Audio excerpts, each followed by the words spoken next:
Hello students, good morning. जैसा कि पीछे वाले क्लास में हम लोग अनकॉन्शस के कैरेक्टरिस्टिक्स और उसके एग्जिस्टेंस अस्तित्व के प्रमाण के बारे में चर्चा किया था, और यह पार्ट बीए पार्ट 2 सब्सिडरी में भी और बीए पार्ट 1 ऑनर्स के पेपर 2 से संबंधित है। उसको मैं आगे ले चलते हुए आज मैं आप लोग के सामने बताना चाहूँगा कि अचेतन, चेतन और अर्धचेतन अर्थात कॉन्शस, सबकॉन्शस और अनकॉन्शस के बीच क्या तुलनात्मक अध्ययन है, कंपैरेटिवली तीनों में क्या अंतर है, उसकी चर्चा मैं करूँगा। क्योंकि आप तीनों आयामों को जब समझ लेते हैं तो यह भी समझना आवश्यक है कि इन तीनों में तुलनात्मक रूप से किस प्रकार का अंतर है। तो सबसे पहले हम चेतन के कैरेक्टरिस्टिक्स के बारे में, चेतन के गुण के बारे में चर्चा करते हुए बताया था कि यह पूर्णतः अवगत होता है। चेतन का अर्थ ही है वर्तमान परिस्थिति में जो अनुभूति, अनुभव, प्रत्यक्षीकरण, शिक्षण हो रहा है वही चेतन है। तो यह पूर्णतः अवेयर होता है और सारी अनुभूतियाँ इस अवस्था में मस्तिष्क में ताज़ी स्थिति में रहती है। अर्धचेतन मन का वह भाग है, अर्धचेतन मन का वह भाग है जिसकी अनुभूतियाँ वर्तमान समय में तो नहीं रहती हैं, परंतु ऐसा है कि कुछ प्रयास करने पर वह हमारे चेतन मन में चली आती है।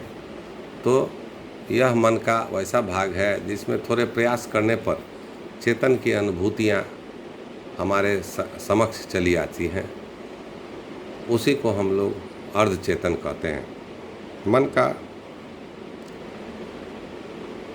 अर्धचेतन की एक विशेषता यह भी होती है कि कुछ प्रयास करने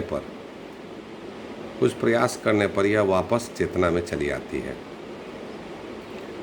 तीसरा जो तुलनात्मक विवरणी के रूप में हम देखेंगे, तो जब अब अचेतन को देखेंगे तो पाएंगे कि बहुत सी अनुभूतियाँ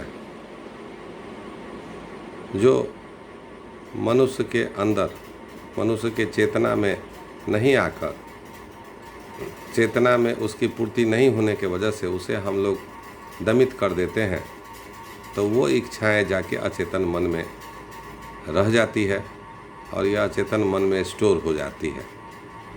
बहुत प्रयास करने पर भी हम चेतन स्थिति में इसको चेतना में नहीं ला पाते हैं। यह सबसे बड़ा चीज़ है कि अचेतन की इच्छाओं को लाख प्रयास करिए, वो सीधे रूप में चेतना में नहीं आता है, बल्कि यह स्वप्न, दैनिक जीवन की भूलें, सम्मोहन, कई तरह की अन्य मानसिक प्रक्रियाओं की वजह से अचेतन स्थिति में ही अपनी पूर्ति करके, उन दमित इच्छाओं की पूर्ति करके संतुष्ट होता है और इस तरह वो इच्छाएं हमारे मन से समाप्त हो जाती हैं। दूसरा है कि चेतन मन का संबंध वातावरण के रियलिटीज, वास्तविकताओं से एवं आदर्शों से सीधा होता है, परंतु अचेतन मन का संबंध वातावरण की वास्तविकताओं एवं आवेशों से सीधा न होकर कुछ टेढ़ा होता है। लेकिन चेतन कॉन्शस जो माइंड होता है वो डायरेक्टली इन्वॉल्व होता है। अब अचेतन की जहाँ तक हम बात करें तो वातावरण से वह अनभिज्ञ होता है, उसे वातावरण की कोई जानकारी, विशेषता नहीं होती है। तीसरे बिंदु के रूप में चर्चा करते हुए चेतन मन के यदि हम लोग आकारात्मक दृष्टि से देखें तो पाएंगे कि चेतन मन का सबसे छोटा पार्ट्स होता है, और उसके बाद अर्धचेतन मन का भाग आता है। वह पूर्णतः निर्धारित तो नहीं होता है, लेकिन वह भी मन का एक छोटा भाग है। लेकिन अचेतन की बात यदि करें तो मनोवैज्ञानिकों के अनुसार अचेतन मन का सबसे बड़ा भाग है। मतलब इसकी तुलना यदि 8 भाग में 8 रूम से यदि तुलना की जाए, और उसको समझाने के लिए हम समझे कि 8 रूम को मिला के एक मन का जो भाग है वह 8 रूम के बराबर है, तो आप समझ सकते हैं कि उसमें से 7 रूम केवल अचेतन का है। तो वह कितना बड़ा भाग है इसको आप हम लोग समझ सकते हैं। 7/8 भाग, 8 का 7वां भाग है। और जबकि चेतन 1/8 होता है। चूँकि अर्धचेतन की जो स्थिति है वह अपने आप में चूँकि स्पष्ट नहीं होती है, इसीलिए उसका भाग निर्धारित नहीं किया जा सकता है। जब उदाहरण के रूप में पिछले लेक्चर में आपने जाना था कि बर्फ़ के टुकड़े को जब हम शीशे के ग्लास में या किसी बर्तन में डालते हैं तो आप समझ लीजिए कि 7/8 भाग जो लगभग 90 डिग्री से 90% के आसपास का भाग जो है वह पानी के अंदर चला जाता है, डूब जाता है। वही हमारा अचेतन मन है। उतने ही संख्या में अचेतन मन को माना जा सकता है। बहुत कम भाग जो कि 8 से 10% के आसपास होता है वह भाग चेतन मन होता है। और कुछ भाग जो कभी पानी के ऊपर कभी पानी के नीचे हवा के दबाव के कारण या अन्य कारणों से होता रहता है, उसकी मात्रा बहुत कम होती है, उसका पैमाइश भी संभव नहीं है। उसी को हम लोग अर्धचेतन का भाग कहते हैं। तो समझा जा सकता है कि आकार के दृष्टिकोण से अचेतन कितना बड़ा भाग है। तो ये आकार के आधार पर भी तीनों की जानकारी, तीनों का जो है तुलनात्मक अध्ययन किया जाता है। नेक्स्ट है चौथा कि चेतन मन में केवल वर्तमान प्रेजेंट काल की स्मृतियाँ रहती हैं, परंतु अचेतन मन में सिर्फ वैसी विगत स्मृतियाँ या पास्ट एक्सपीरियंस ही रहती हैं जिसका तात्कालिक अनुभव से कोई संबंध नहीं होता है। और अनकॉन्शस में वैसी अनुभूतियाँ होती हैं जो पास्ट तो होती हैं परंतु तात्कालिक अनुभव से उसका संबंध होता है। कोशिश करने पर वह पुनः चेतना में आ जाती है।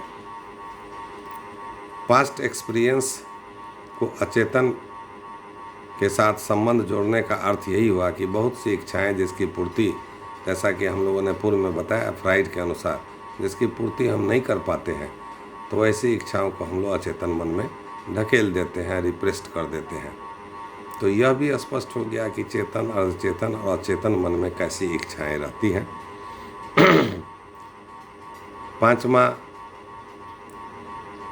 बिंदु यह है कि चेतन मन की इच्छाएं हमेशा आइडियल, आदर्श और उसका स्वरूप मोरल तथा सोशल होता है, नैतिक एवं सामाजिक स्वरूप का होता है। वह हमेशा सुपर ईगो और ईगो से गाइडेड होता है। क्या करना चाहिए, क्या नहीं करना चाहिए, क्या उचित है, क्या अनुचित है, क्या नियम के अनुसार है, क्या नहीं है, क्या नैतिकता कहता है, क्या काम अनैतिक है, इन सब चीज़ों का समावेश, इन सब चीज़ों की भावना चेतन की भावना होती है, क्योंकि उसका वास्तविकता से संबंध होता है। परंतु अचेतन की इच्छाओं का स्वरूप अनैतिक, असामाजिक, सोशल या एंटी सोशल भी कह सकते हैं, अतार्किक, इलॉजिकल और इमोरल होता है। वह हमेशा प्रिंसिपल ऑफ प्लेजर प्रिंसिपल से गाइड होता है। इसलिए हमेशा वह सुख के नियम की बात करता है, वैसा काम करने की बात करता है जिससे उसको सुख की प्राप्ति हो, संतुष्टि होता हो। क्योंकि जो भी सुख की बात करेगा, संतुष्टि की बात करेगा, किसी चीज़ को प्राप्त करने की बात करेगा, वह किसी भी विधि से अचेतन उसको प्राप्त करने का सोचता है, चाहे वह अनैतिक हो, असामाजिक हो या आपराधिक दृष्टिकोण से वह किया जाए। व्यक्ति के व्यवहार पर अचेतन इच्छाएं भी नैतिक और सामाजिक ही होती हैं, लेकिन व्यक्ति के व्यवहार पर इसका कोई बहुत ज़्यादा प्रभाव पड़ता हुआ दिखाई नहीं देता है। इसीलिए यहाँ पर हम लोग चेतन और अचेतन पर ज़्यादा इम्पोर्टेंस देते हैं। छठा बिंदु है कि मन के चेतन भाग में सुपर ईगो और ईगो की जो टेंडेंसी होती है, प्रवृत्तियाँ होती हैं, वो उसमें अधिकता होती है, परंतु अचेतन भाग पर पूर्णतः ईड की प्रधानता होती है। मतलब कि unconscious is guided by the impulses of the id कहा जाता है। और अर्धचेतन भाग पर भी अहम की ही भावनाएं, अहम की ही प्रवृत्तियां का नियंत्रण पाया जाता है। तो चेतन और अर्धचेतन मिलता हुआ प्रतीत होता है, दोनों में कुछ समानताएं भी होती हैं, परंतु अचेतन दोनों से ठीक विपरीत होता है। वह हमेशा प्लेजर प्रिंसिपल से गाइड होता है। अंत में एक सातवां बिंदु के रूप में आता है, वह है कि चेतन मन का विषय स्पष्ट एवं मैनिफेस्टेड होता है, एकदम व्यक्त होता है, स्पष्ट होता है, उसके बारे में कहीं कोई छुपावा नहीं होता है। जो चीज़ है चेतन में ठीक उसी रूप में वह व्यक्त करता है। यही कारण है कि चेतन मन के विषय के किसी भी अंश को अपनी इच्छानुसार हम लोग प्रत्यावाहन करते हैं या रिकॉल कर लेते हैं। चूँकि चेतन और अचेतन में अंतर है, चेतन और अर्धचेतन में समानता होती है, तो अर्धचेतन में जितनी भी इच्छाएं होती हैं वह भी स्पष्ट एवं अव्यक्त न होकर व्यक्त होती हैं, लेकिन थोड़े से प्रयास के बाद, थोड़े से मेहनत के बाद हम उसका रिकॉल कर लेते हैं।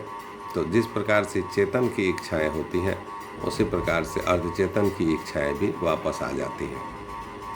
परंतु जब हम अचेतन के विषय की बात करेंगे तो पाएंगे कि अचेतन के विषय पूर्ण रूप से रिप्रेस्ड होते हैं, दमित होते हैं। फलतः उसका जो रिकॉल करना है वो बहुत ही मुश्किल होता है, और उसको रिकॉल करने के लिए हम लोग लाख कोशिश के बाद भी रिकॉल नहीं कर पाते हैं, और चेतनावस्था में तो हम रिकॉल कर ही नहीं सकते हैं, और डायरेक्ट भी उसका रिकॉल नहीं कर सकते हैं। अर्थात उसका रिकॉल करने के लिए हम लोग इनडायरेक्ट मेथड को ही अपनाते हैं। परंतु अर्धचेतन का जब और सबकॉन्शस के विषय की जब हम बात करते हैं तो पाते हैं कि वह आंशिक रूप से दमित होते हैं। आंशिक रूप से दमित कहने का मतलब है पार्शियली रिप्रेस्ड शब्द इसलिए उपयोग किया जाता है क्योंकि कुछ मेहनत करने के उपरांत उसको हम पुनः वापस ले आते हैं, इसलिए आंशिक रूप से हम उसको दमित कहते हैं। लेकिन ज़रूरत पड़ने पर थोड़ा प्रयास करके उसके विषय का, उसके संवेदनाओं का, उसके भाव का, उसके थिंकिंग और लर्निंग को हम रिकॉल कर सकते हैं। अतः अभी जो बातें बताई गई उसको देखने से स्पष्ट हुआ कि चेतन, अर्धचेतन और अचेतन तीनों में कितनी समानताएं हैं, कितना अंतर है, और इसके आधार पे हम लोगों को मन के आकारात्मक पहलू को तो समझने में सहायता मिलेगी ही। आगे के अध्याय में बहुत सा अध्याय इससे कोरिलेटेड है, इसीलिए इसको जान लेना काफ़ी आवश्यक था। इसीलिए मैंने इसको देखते हुए, सोचते हुए, इसके महत्व को देखते हुए मैंने चर्चा की। आप लोग से मैं पुनः यही आग्रह करूँगा कि आज के पढ़ाए गए पाठ को एवं पीछे भी पढ़ाए गए पाठ पर यदि किसी तरह का मन में क्वेरी हो, कोई जानकारी हो, तो आप हमसे ज़रूर शेयर कीजिएगा और उनको जानने की कोशिश कीजिएगा। नेक्स्ट क्लास में हम लोग बताएंगे कि अचेतन के बारे में। अचेतन चूँकि फ्राइड का कॉन्सेप्ट था, तो एडलर एवं जुंग का क्या उनका व्यू पॉइंट है, क्या उनकी विचारधाराएं हैं, इस पर चर्चा करेंगे। बहुत बहुत धन्यवाद।